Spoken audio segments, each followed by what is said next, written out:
So welcome to everybody here joining us live. Welcome to everybody joining us at home. This class is a class on ground and gravity and space and levity. And in ways, it's a part two. I did a part one class called Safe in My Body, Safe in Myself, sort of visiting the beginning of this territory. And I go and check that out on YouTube if you like. It's already up, just as a kind of revision of where we go. And the reason that I'm kind of addressing it again is that it's an art that takes quite some time, this art of feeling safe, kind of calibrating our own safety, feeling safe moment to moment. And with all the tumultuous events happening in the world at the moment, just being able to land in a safe way in our bodies is a really good skill to cultivate.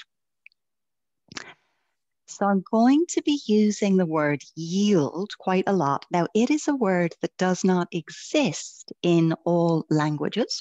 I had great fun when I first went to teach in Finland, for example. Finns, technically, they tell me don't have a word for yield. And even native English speakers get confused about what the word means. So I want to offer you a definition. And this is the simplest definition that I know. It comes from my teacher, Amy Matthews, from Body Mind Centering. And it's this: to yield is to give weight and receive support. Consciously give weight and consciously receive support. And it turns out that some of us are good at the receiving and some of us are good at the giving, but we're not always good at both. So when we consciously give weight and establish the ground underneath us, we have access to an anchor, a ballast, a tether to the earth. And when we consciously notice space, we extend ourselves into the world around us, into the possibilities of the world around us. We sort of orient to everything around us. So, giving weight and receiving support. And both those things guide us to our relationship to space as well as the ground. And in between the ground and gravity and space and levity, there are 100 million possibilities of how we carry ourselves, how we move ourselves, how we breathe. And that's sort of the territory that we're going to explore today. Just a couple of provisos for those of you that maybe don't know my style of teaching. My aim is to set up the conditions for a particular sort of learning to happen so that you go away maybe knowing more about yourself on the inside than you did when you came. So it is a lineage. It's in part Donna Farhi's lineage. It's a lineage where we ask quite a lot of questions. And it is not that I don't want to give you the answers. It's that I don't want to rob you of the process of discovering those answers for yourself. And I heard Bainbridge on a call recently in utmost sincerity saying to a student, I am so sorry if I answered your question. And I loved it because it's so typical of this territory. So feel free to follow your thread within my thread. Everything is an offering. I can't see you. I can't get my hands on you in the same way. Normally, I would have a whole bunch of assistants there to also help me support you. So I would really ask you to help you support yourself. So really tracking moment to moment your own needs within the context of what I'm offering and adapting and modifying. And that's where all creativity comes from. Yeah.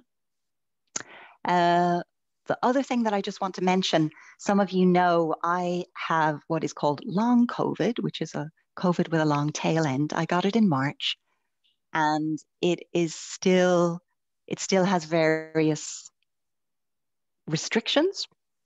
If you like, one of them is this shoulder is almost completely frozen. So there are certain exercises that I will do and certain that I won't do. I will just talk you through. So just to say, please don't take my demonstration of the embodiment of where I'm at as a form that you might want to emulate, because there's quite a lot going on for me, and there has been since March. So I'm well on the road to rehab, quite enjoying the rehab, but it is definitely longer than I thought it would be for sure. Yeah. Props wise, I've kept it, most of these classes are very prop light because it's such a wide audience. So a mat, if you happen to have a brick block or something like a brick block, you might use this later on, but you can also do without it. Yeah. So if you have those two things, a mat and potentially a brick block, then take them.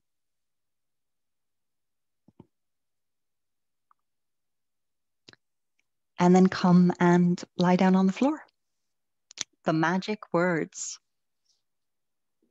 And the invitation is to start by lying on the back. So if you can be legs long, be legs long. If that hurts your back in any way, then go legs short.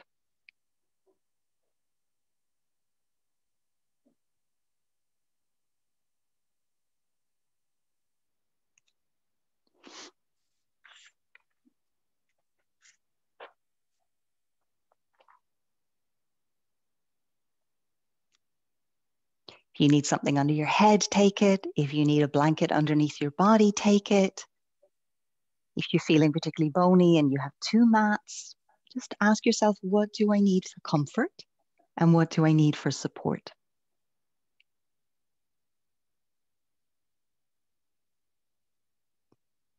And then as you settle, closing the eyes,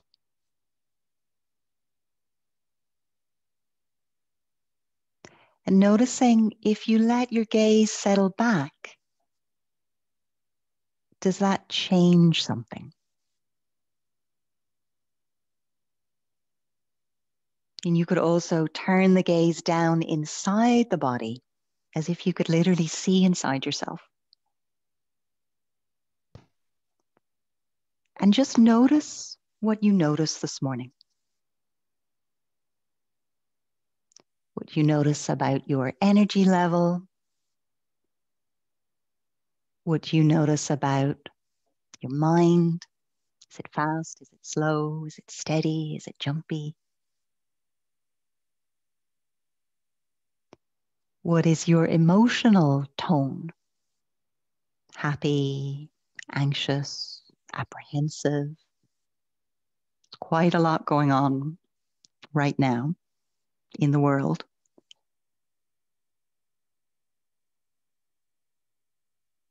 And then checking your breathing. How does your breathing reflect all of those other states? And you're noticing in a somatic scientist kind of way. So really as a witness to yourself. Try not to attach a judgment to whatever you experience. So this is a kind of what we call a kinesthetic baseline. How am I at the beginning? We'll go through the class, we'll check in, we'll see if there's any difference.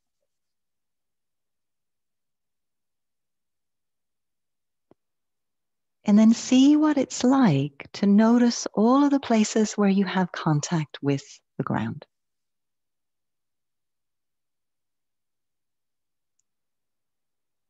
So the back of the heels and the calves, the back of your thighs, your pelvis, maybe some of the spine, back of your ribs, shoulder blades, arms, hands, head.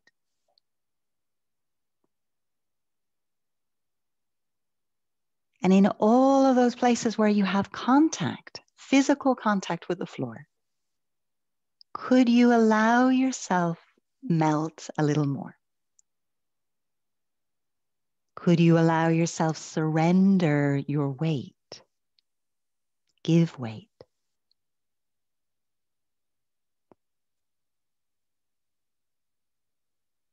And you might notice whether you do that on an exhale, kind of naturally, even without thinking about it. Whether you do it on the pause at the end of the exhale. Some of you may even find your yield on the inhale. It doesn't really matter when. But can you look for a moment where you are more tethered to the earth? A moment that is maybe linked to your breath cycle. And yielding and breathing go together. As Bonnie Bainbridge would say, where there is no yield, there is no breathing.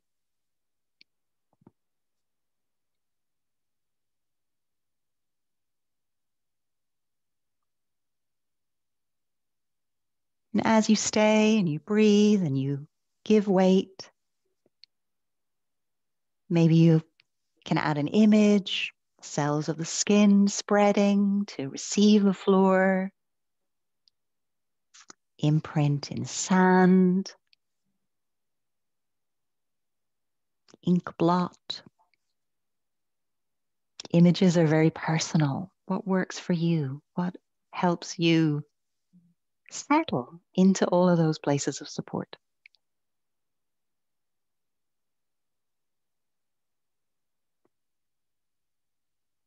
And then without thinking about it too much, just roll yourself over onto your belly. And if prone is not for you, belly lying, then roll onto your side.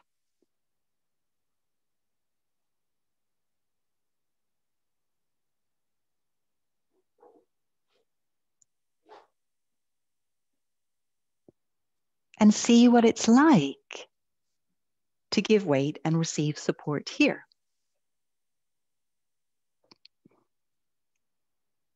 And your breath, probably the experience of your breath will be a little different.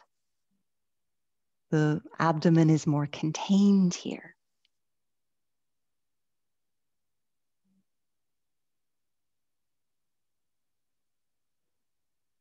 Giving weight.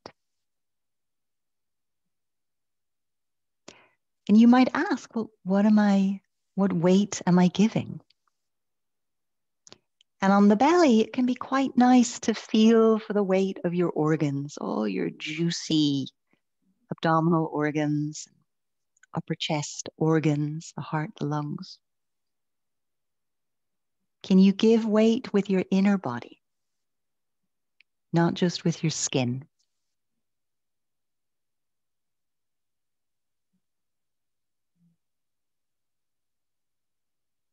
Again, it might be on an exhale. For some people, it really helps to breathe out with a soft sigh, to actually let the jaw relax a little bit.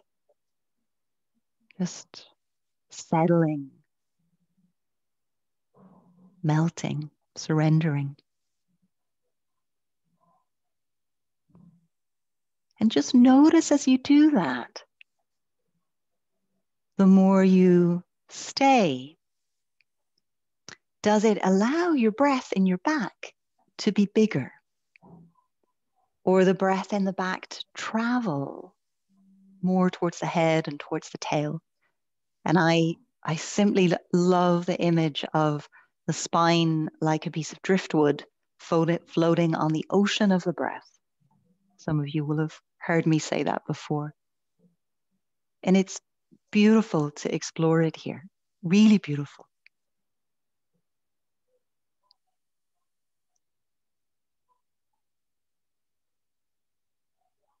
So notice, what's your ability to yield here?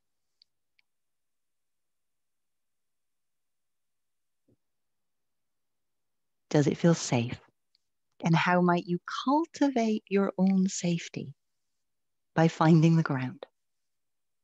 It really is such a primary resource, and we kind of forget.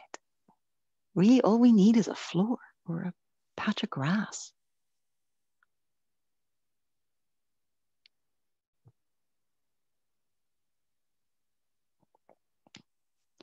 And then when you're ready, roll yourself kind of lazy Sunday morning way onto your back again. Bend up your knees this time. So you're in a position we call constructive rest.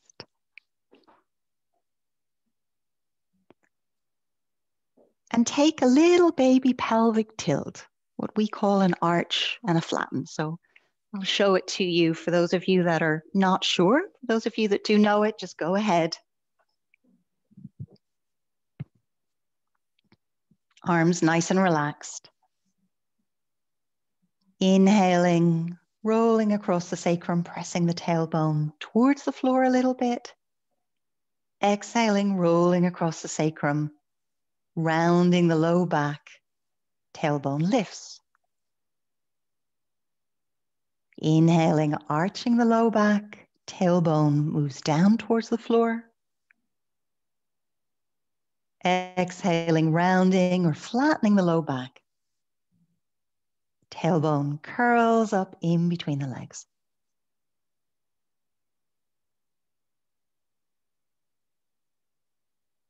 And as you keep going, notice how you give weight in a continuous way.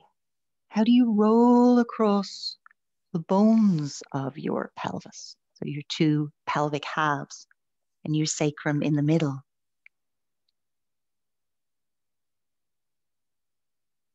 What breath accompanies this rolling across the pelvis?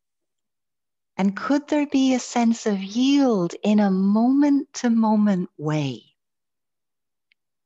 Giving weight, giving weight, giving weight, giving weight. And even though that weight is shifting, doesn't mean that we can't not give it.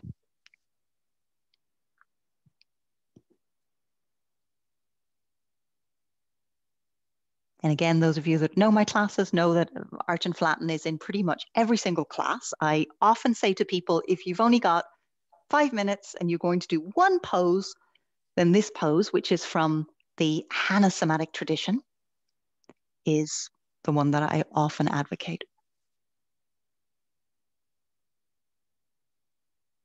And then let your back come back to some kind of neutral place, whatever is neutral for you.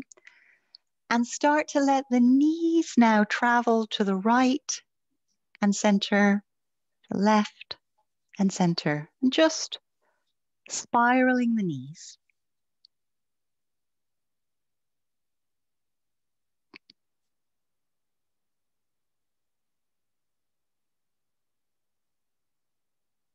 You can add in your head, rotating the opposite direction.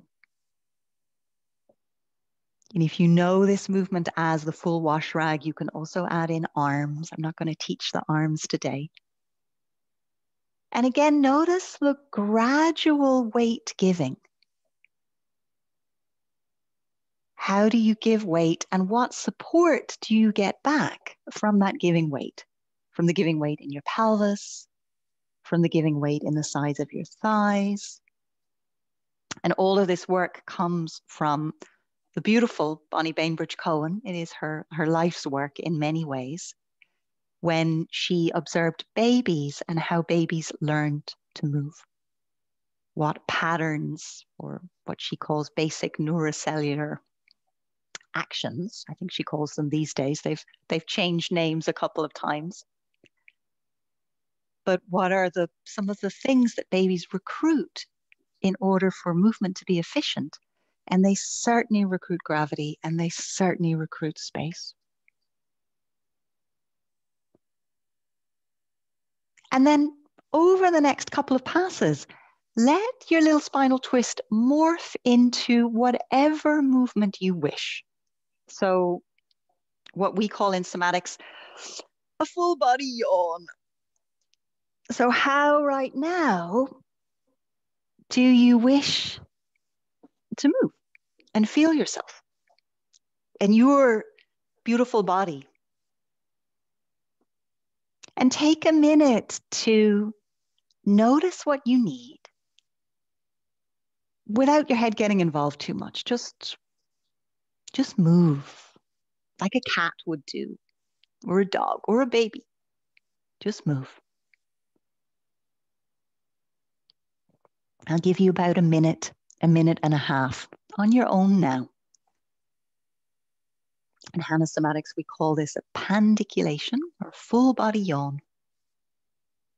And you might just imagine, as you probably did when you woke up in bed this morning, what kind of stretch, in inverted commas, it's not a stretch, but what movements did you do when you woke up to wake yourself up, to bring yourself online and available for the day?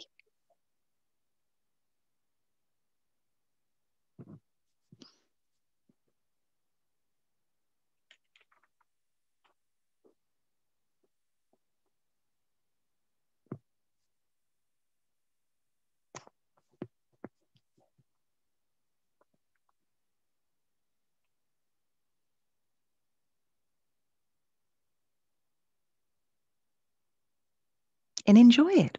Whatever you do, enjoy it. There's something I find sometimes so missing within the yoga tradition, and I call it the pleasure principle, just moving for pleasure's sake.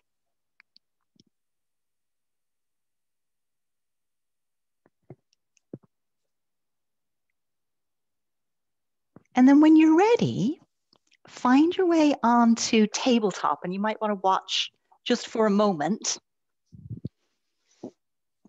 So tabletop is, in my tradition, hands and knees. So the beginning of cat.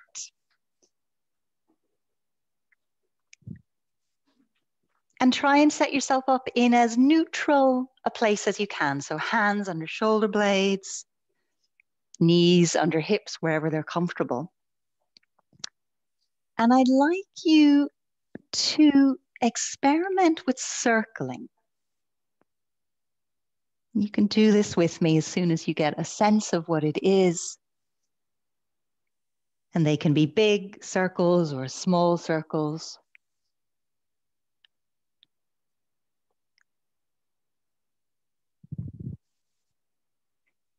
And in your circling, can you notice when you lean in? That's a Peter Blackaby term. I suspect it's one of his words for yield, but I have never got to ask him yet. So as you go right hand, for example, notice the leaning in, left hand, left knee, right knee, right hand, left knee, right knee. One more. Noticing how you give weight, the yield that becomes something else. But when is it you lean in and then go the other direction? And part of the reason I teach this one is I have found it really useful for students to help them realize that one of their pillars of support is not as supportive as the others. So as you lean in, just noticing, are the 4 pillars of the arms and the legs equally supporting your spine? And then pause, sit back, just release out the wrists. This early portion of the class is a little wrist heavy, so I would ask you just to be mindful of your own wrists.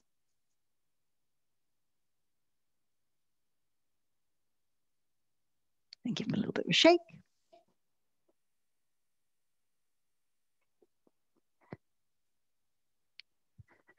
Come back onto hands and knees again, and we're going to shift orientation now, sagittal plane, and come forward and back. So I don't mind how far you sit back. The sitting back is not important. So if your knees don't like this, then make sure to pad and don't move so far. But in this orientation now, can you notice when the weight arrives into your hands and when the weight arrives into your knees and your forelegs and your feet? When does the weight arrive into the hands? You're kind of leaning into the hands without collapsing. When does the weight arrive into the forelegs? And you might be able to feel that the yield, the giving of weight, becomes a little push. So play now with the hands for a moment, the yield in the hands becoming a little push as you go backwards. And can you find your way from your hands to your tail? And do that a few times. Come forward again, little yield push in the hands. What's the pathway, the internal pathway to get you from the hands to the tail? So if yield becomes push, which it does, what's the pathway of the push? Hands to shoulders, hands to arms, to shoulders, to spine, to pelvis, to tail. And then as you come forward, what's the pathway from the forelegs through the pelvis, through the spine, and into the head? So hands to tail and feet, or lower legs in this case, to head. And this beautiful 2-to-1. So you get 2 arms to 1 spine to 1 tail, and you get 2 legs to 1 spine to 1 head. Come back for a moment. Again, release out the hands. So yield is part of a cycle. Yield precedes push, precedes reach, precedes something called pull. And I'm not going to talk about pull too much today, but pull is the return of the reach to the self. So just watch again for a moment. If we think of internal alignment, these internal pathways, and how do we get from the lower body, yielding, pushing, to a reach of the head? And how do we get from a yield push of the hands to a reach of the tail?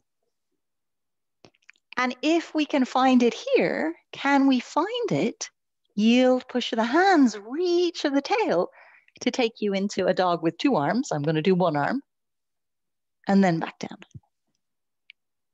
Yield and push the hands, reach of the tail to take you into dog. And when you're in your dog, you might spiral a little. So play wherever feels appropriate for you. You could just, if this is where you're still curious about, play with getting hands to tail just here and feet to head, yielding, pushing, reaching. And if you want to try transitioning to dog, then tuck the toes and find that transition all the way up and all the way down. And this is more a transitioning thing than a staying up there thing. So I'll give you a minute to play with that. And do think of it as play. It will really help. Because that's what babies do. They play. And then they rest. And then they play some more. And then they rest some more. But you can tell when they've had enough. You can tell when rest is the thing that's needed. And this is in essence what we call alignment or internal alignment. The sequencing from A to B through the body. In Donna Farhi's lineage, we call this sequential flow, the flow across joints and tissues and bones and myofascias from A to B. And it's the thing that organizes all movement, not just yoga, every single movement. Okay, pause again. and take another look. And again, you can join me. If you know this sequencing, feel free to join in straight away. I'm going to take a look, what I call a low lunge now with the back knee on the floor.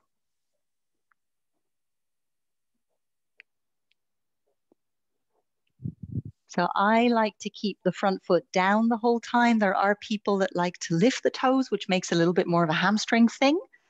So I'm going to suggest that we keep the front foot flat. Traveling back and forth. So we're just kind of easing into the joints, particularly the hip socket. And then we're going to tuck the back toes and we're going to gather the force. So we're going to yield push in that back foot. Send the yield push forward to the front foot into a lunge. Yield push from the front foot, send the push back to the back foot. Gather your force. It's like coiling like a spring. Yield push. Yield push. And see what it's like to carry this calm spine, or the idea of a calm spine, by your strong legs. Now, I have to say, yogis seem to be particularly allergic to bending the back knee. So it's like a sprinter going off a block. You can't, it's very challenging to find yield with poker straight legs. Okay, go back through dog. Spiral yourself in your dog for a moment.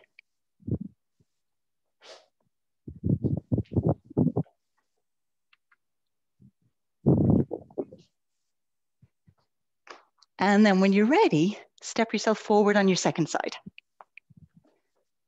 So same thing. We're going to start with the knee down.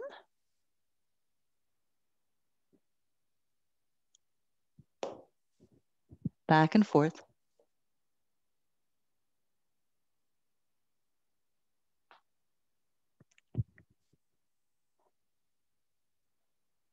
Back and forth. Just noticing, is this hip flexor, is this side more willing to play or less willing to play? And then again, tucking the back toes, yield and push in that back foot. You're coiling like a spring. Send the push across the pelvis to the front leg.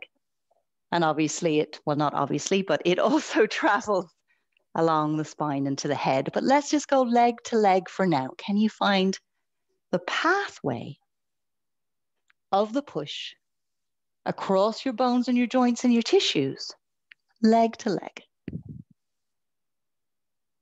You have very strong legs doing this, believe me.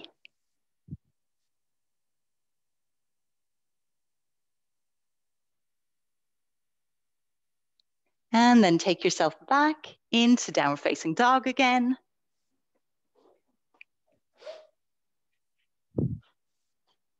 Tanya, my speaker has an ugly habit of turning itself off. So if there is a question you'd like to ask, just let me know. It's back on again.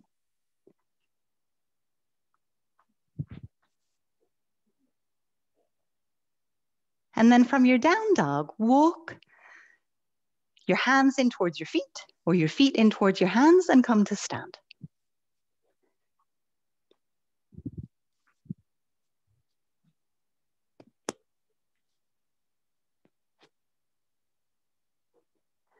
And in your standing, notice your feet.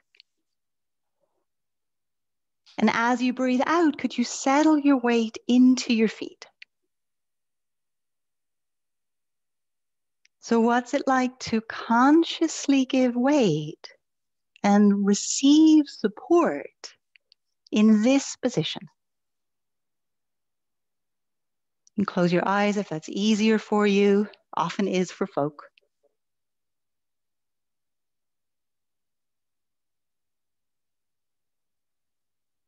Letting your weight settle into these two tiny platforms, really, if you think about it.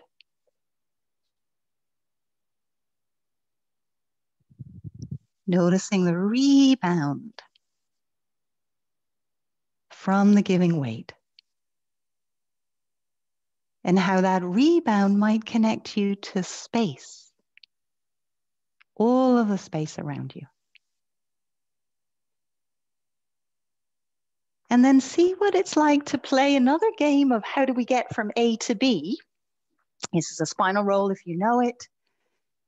Chin to chest, rounding and rolling. This kind of is a feature of most of my classes, rolling all the way down. And then I go down to go up. I push into the feet and I track the pathway of the push all the way up to the reach of the head. Chin to chest, the 4.5 kilos of the head, more or less, helps traction the spine on the way down. Arms are dangly and loose. Knees bend generously. And then if you don't know this, just watch for a moment. The knees bend even more. The big kangaroo tail goes down. The push from the feet travels through the legs, all the way through the pelvis, all the way through the spine, all the way to the head. Yield becomes push, becomes reach, and that reach eventually becomes a pull that returns to us and returns to the yield. So try another couple of those on for size. Can you get now from feet to head? And you'll see that as a theme through this whole class. We're getting A to B through all of these ways of internally aligning ourselves.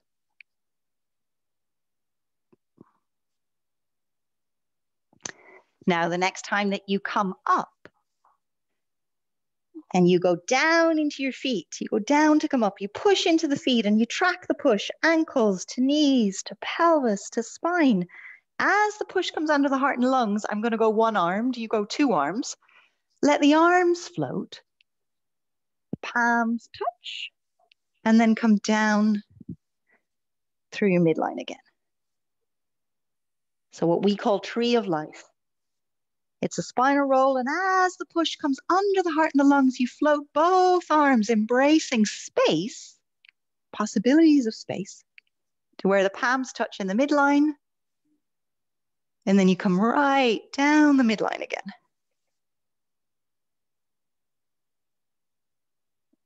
One more time. All the way up, palms touch, right down the midline.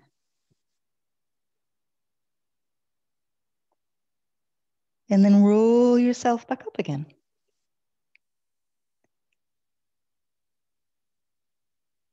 And notice, again, close the eyes.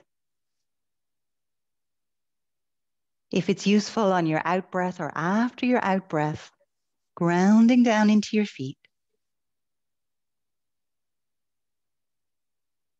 And just feeling what the earth offers you as a rebound.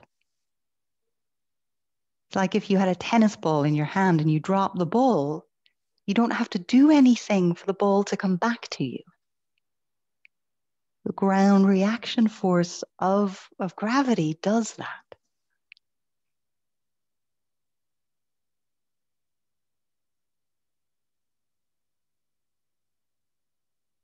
And then in your standing, notice the space in front of you. So the distance between you and, Charlotte, you'll find this hard since you're outdoors, but the distance between you and whatever is in front of you.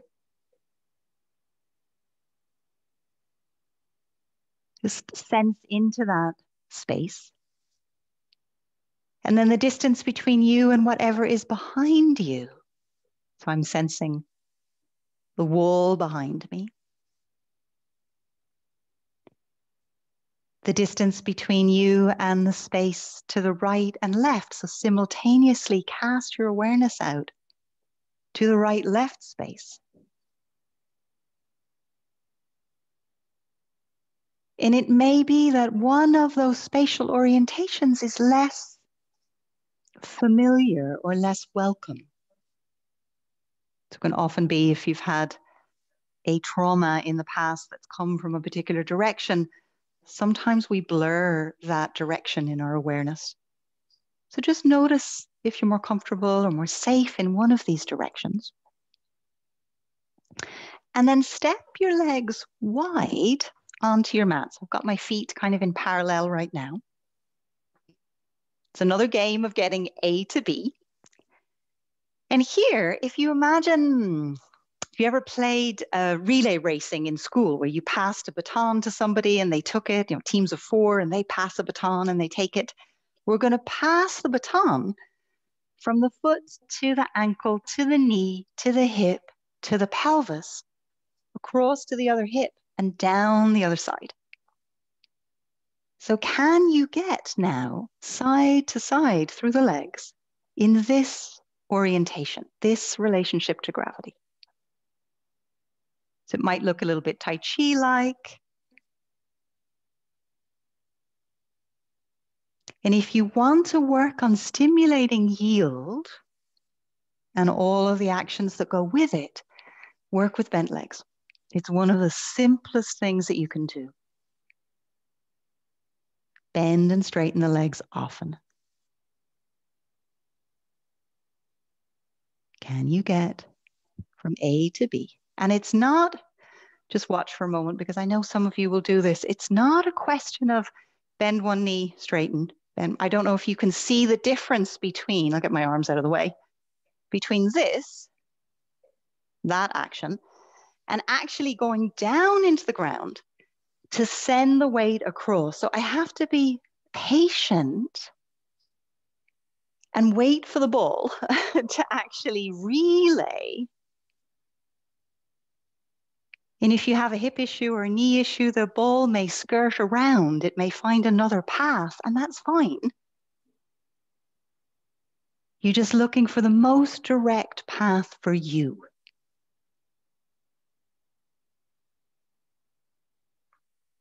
And then pause.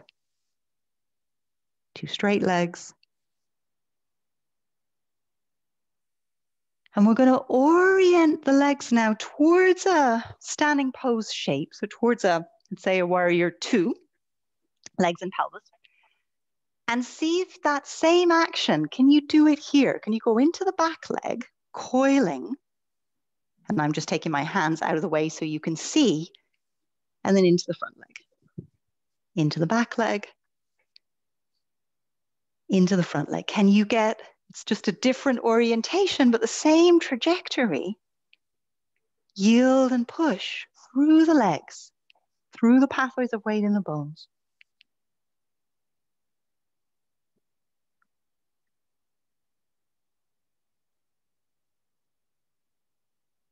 Just notice.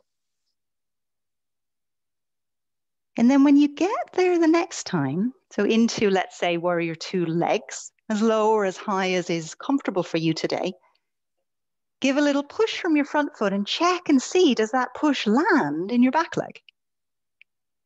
What tends to happen a lot in this pose is people slam all the weight into the front leg and they lose the back leg. So if that's you, if you've been taught to do this pose in a very flexy, bendy way, then you could narrow it a little bit, narrow your stance so it's not quite as big, and it will help you find your back leg. Once you have a sense of it now, 2 legs doing 50% of the work, now add your arms. I'm only going to add 1 arm. I'll be very grateful when I have 2 arms again. And as you add your arms now, could you inhale and connect to space? All the space all the way around you. And exhale and connect to the earth. Inhale and connect to space. Exhale, connect to the earth through your feet, because that's what you're connected with. Inhale, space. Exhale, earth. 2 more breaths. How much space can you find and feel?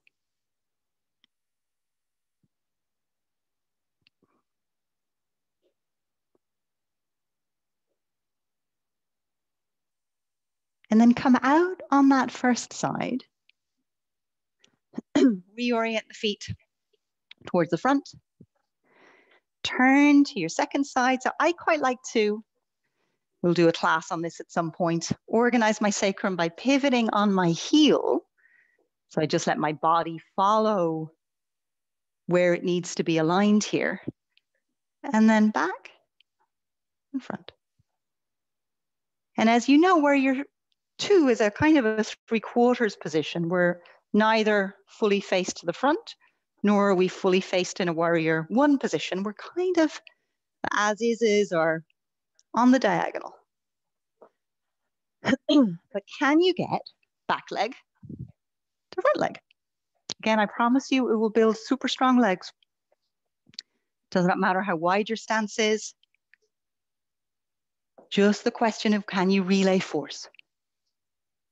Internal sequencing, alignment, sequential flow. There's lots of names for it. It's all the same stuff.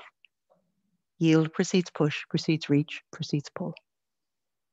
Which is the beauty of adding what are called developmental movement patterns to yoga.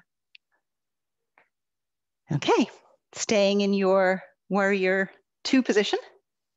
Inhaling, raising both arms. Notice on this side, are you more attracted to the space ahead of you? Lots of people do this pose like this without knowing. Maybe you're more attracted to the space behind you, but can you be right in the midline of your head to tail? And as you inhale and notice the space around you this time, can you feel your breath travel all the way up to your skin suit and then recede away? Inhale breath traveling all the way to the skin suit and receding. Keep going. Inhale breath traveling all the way to the skin suit, all the 360 degrees of your skin suit. And then receding. Two more, your own time.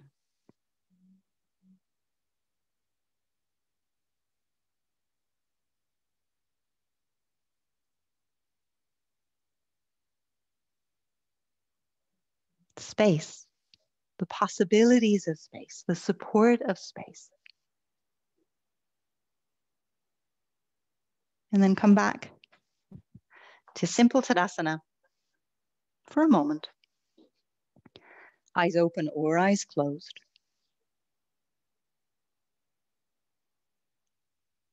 And notice again this vertical trajectory of yielding, pushing, reaching. And the pull is the extension of the reach that comes back to you. And if that makes no sense, then don't worry, I'll do a class on it at some point. You can even get the quality of giving weight today, I would be celebrating, or the idea that there's a push that travels on a pathway.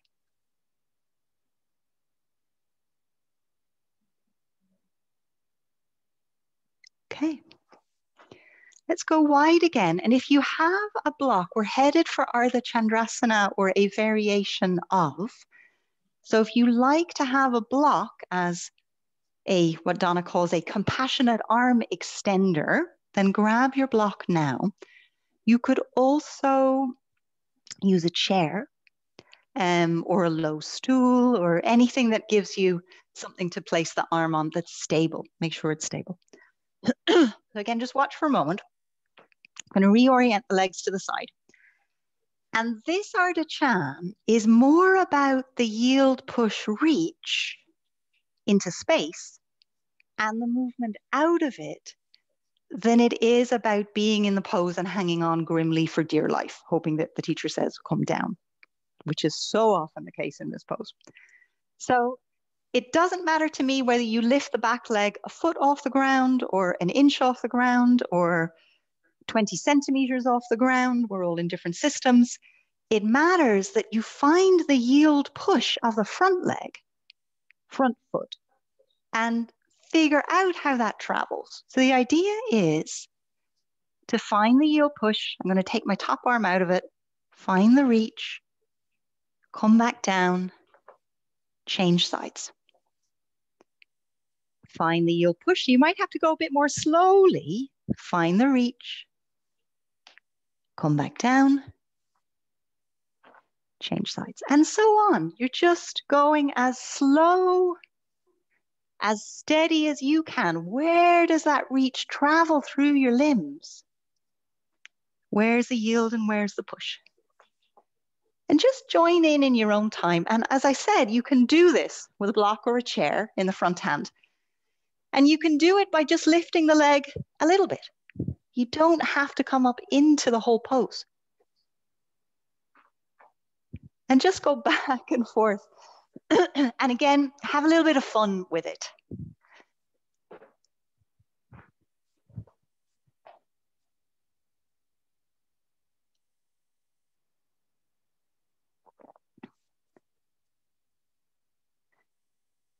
If you fall, you fall.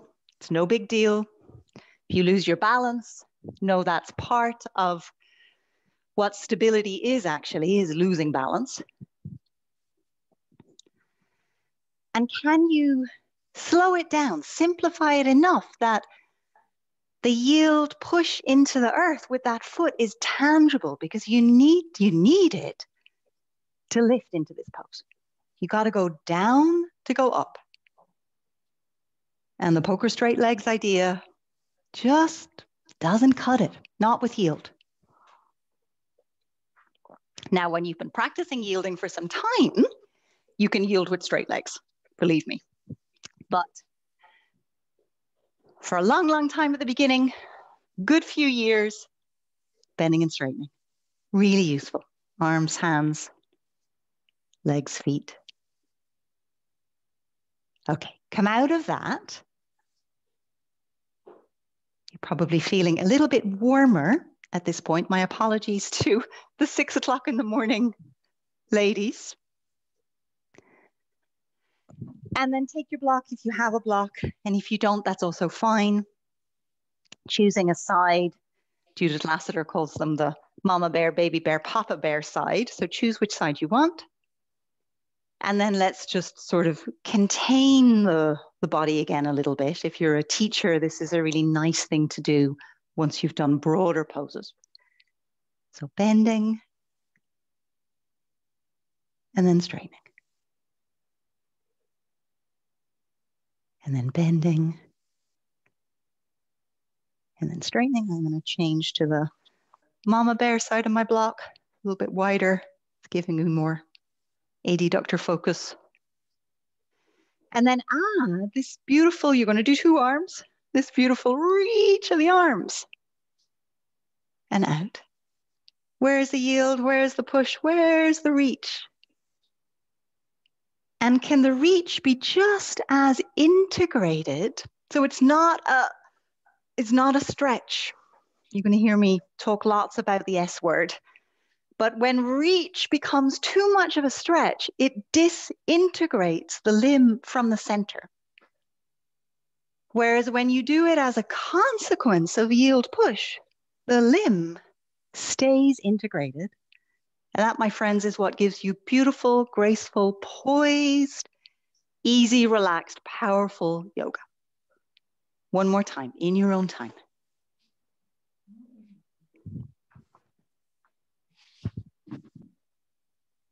And then come back to your Tad asana.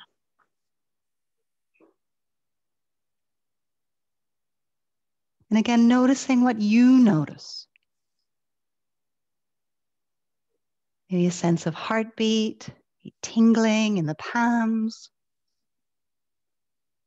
One of the things I feel mostly with Corona is how much more, because of low iron and other viral complications, how much more my heart has to do, the whole CV system, when I move this way. So just notice what's the effect.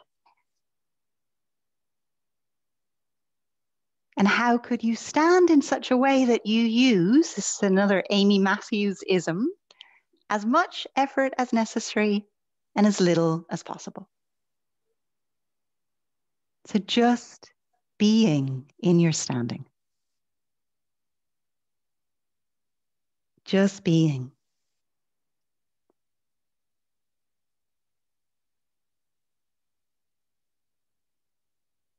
Let yourself take up space. This is another theme. If you study with me, you'll find it threaded through quite a lot. How do I take up space? My full space in the world. And reach, the pattern of reach, is what helps us want to move out into the world, want to be out there and not in here. This is yield and push. The reach takes us out.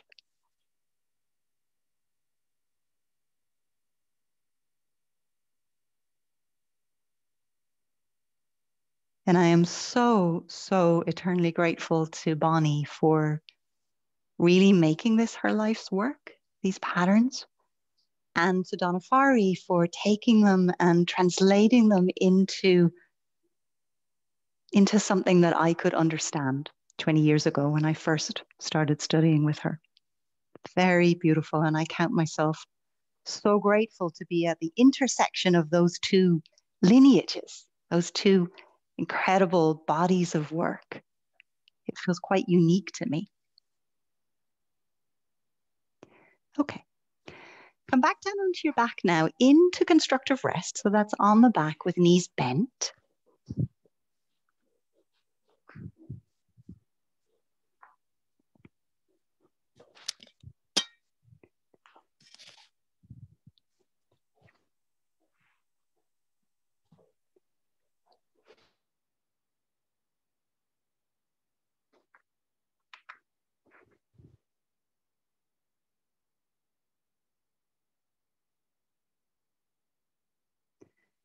And take a little rolling bridge. So rolling bridge is just a bridge that you travel into and out of. Thank you, Louisa. Enjoy your meditation. I will see you next time and revisit on the recording. Huh? So traveling into and out of your bridge in a yielding way. Notice the yield push in your feet.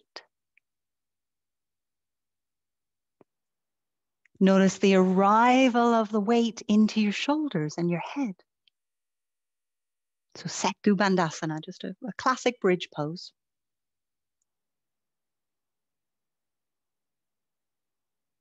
Really easy. Keep it easy, my friends.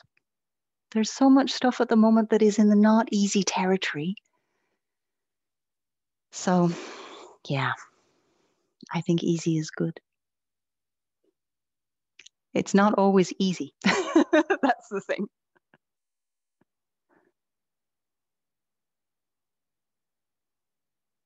And then the next time that you're up in your bridge, whether it's a lower Pilates style bridge or a more curvy yoga style bridge, find your manubrium, that very top of your sternum. And as you inhale, let it expand. So you get more space. And as you exhale, let your tail lengthen and firm up your lower body. Just for a couple of breaths now, inhaling, expanding through the very top of your sternum, feeling that ripple through your ribs. Exhale, lengthening through the tail. Kind of firming up your TA, your inner corset. One more breath.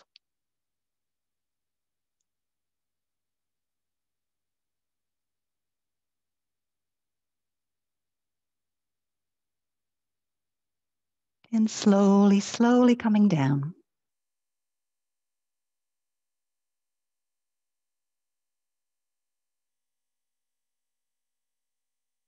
And ask yourself, what do I need to do now?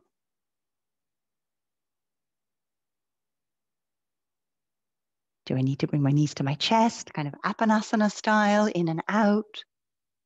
Do I need to take a twist?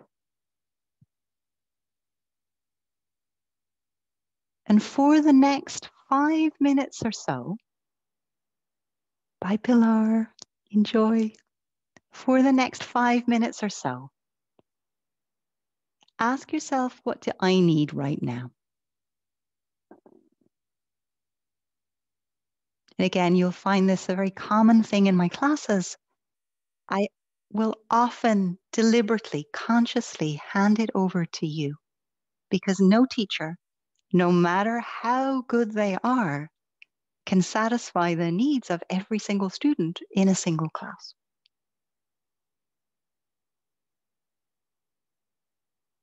So notice what you need. We're going to head for Shavasana afterwards. So if you need to go straight to rest, do that. Maybe you need to stick your legs up the wall. Maybe it's an arch flatten.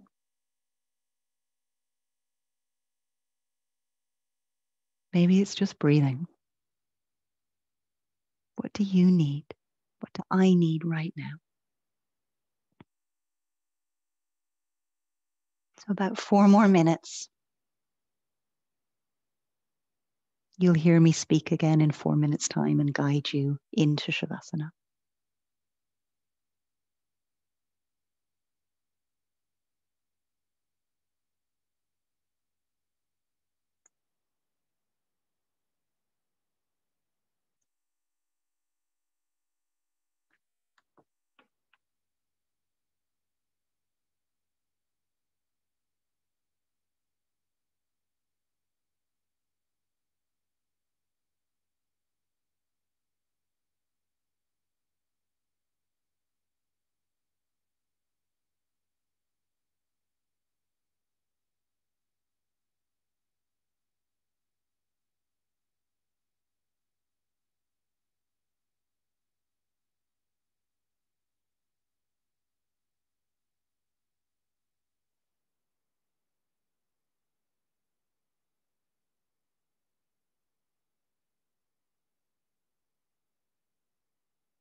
And over the next minute or so, make it a transition towards any Shavasana shape that you wish.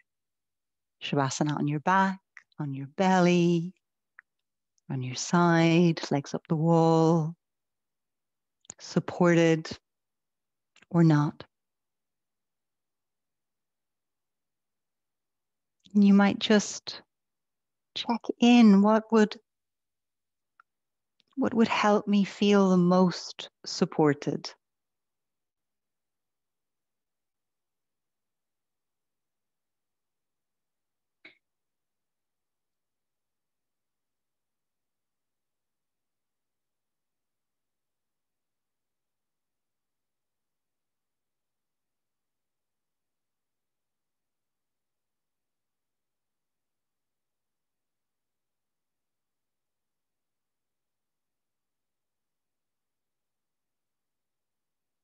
And then settle.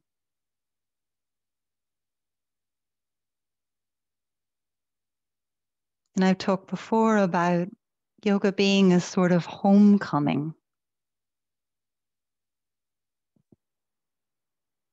And sometimes when there's pain or tension, it's not always a home that we want to visit or a home we feel comfortable in. And to the degree that it's possible, can we find all the things that are good in the body? All the things that are good in the mind, in the spirit. All the things that are good in the world. And as you yield now in your Shavasana, yet let yourself yield into all of those things. All of the things that help generate safety. A feeling of goodness.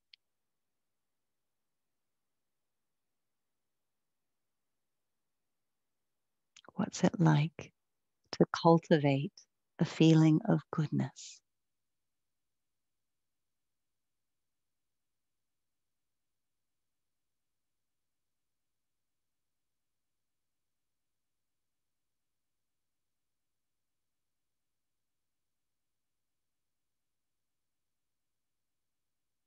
Maybe you notice the coming and going of your breath.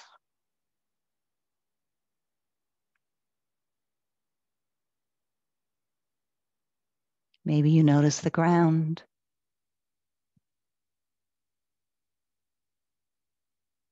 Maybe there's just a sense of being, your own beingness. Whatever you experience, let yourself settle into it for these last couple of minutes. And again, I'll ring a bell in a few minutes' time. Breathing and being.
Just letting the awareness, the senses tune to the sound of the bell.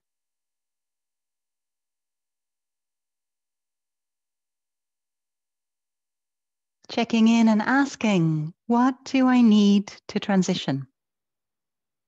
What do I need to transition? And take your time. If you're lucky enough to be able to stay here and that's what you need, then stay.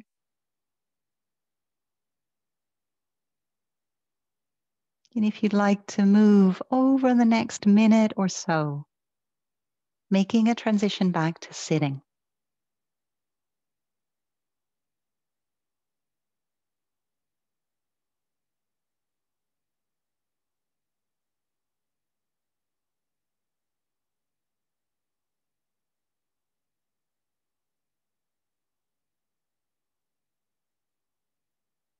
As you sit there, bringing the hands into prayer,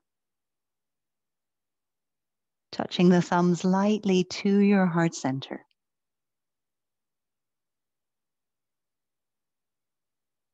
And I'd like to close today with the words of Pema Chodron, the Buddhist nun.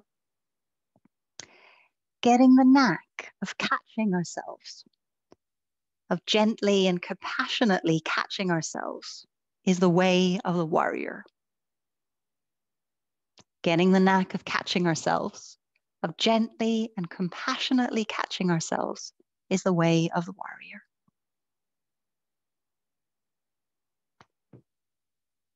Go well, my friends. I will pause the recording now. We will stay on with the main group, those of you that can stay for some Sangha. And I will see you next week.